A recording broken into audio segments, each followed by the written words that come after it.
You manage things, you lead people. This is a famous quote by Grace Murray Hopper.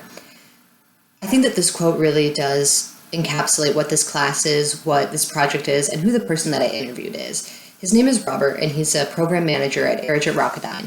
He's been with the company for about 20 years, and he is my fiance's boss. So I think him just being willing to do this interview with me was enough to show how willing he is to help his employees and what a good leader he is. So that's why I chose him for this project. He has such a high willingness to communicate, and he definitely is a transformational leader. So when speaking with Robert, it became clear that he cares about three things in leadership. That leadership is all about relationships, that there is an art to the use of power in leadership, and that leadership can shape and create a great culture at work. So leadership being all about relationships was his main focus. It was his main credo. It's what he really, really cares about is people. And this shows that he's a transformational leader. Transformational leaders are creative, interactive, visionary, empowering, and passionate. His main focus out of those was being empowering. He thinks it's so important to focus on your employees and to give them the freedom to excel. When you give someone the ability and the belief that they can complete a task, they will complete that task. It's something that he has seen tried and true and that he firmly believes in. He also is very creative and interactive with his employees. Being those two things can really create a good relationship between a leader and a follower, and it can make the follower more willing to do what the leader asks and to speak with them and communicate with them, open up those channels. So in talking about relationships with employees, he also discussed issues that he's run into and how he's had to use his power, how important power is in leadership.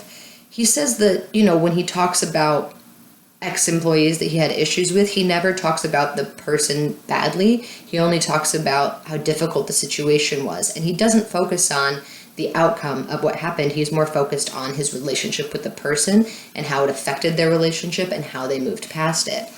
So he mentioned that he has a lot of reward power because he is the one that hands out salaries and bonuses and incentives, but that power only lasts so long. The power that he really uses is referent power, which is where you're the role model. People look up to you. People follow your example.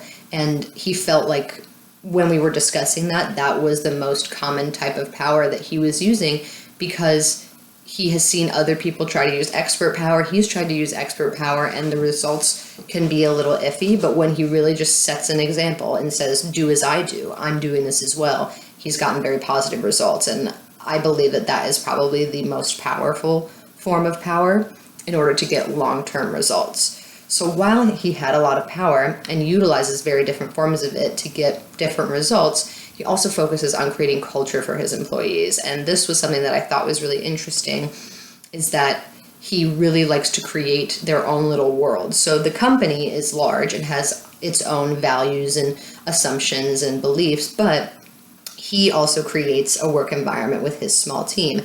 And he does this by creating their own language, using jargon that only that team would use, not that the whole company uses. They create nicknames and shortcuts for things.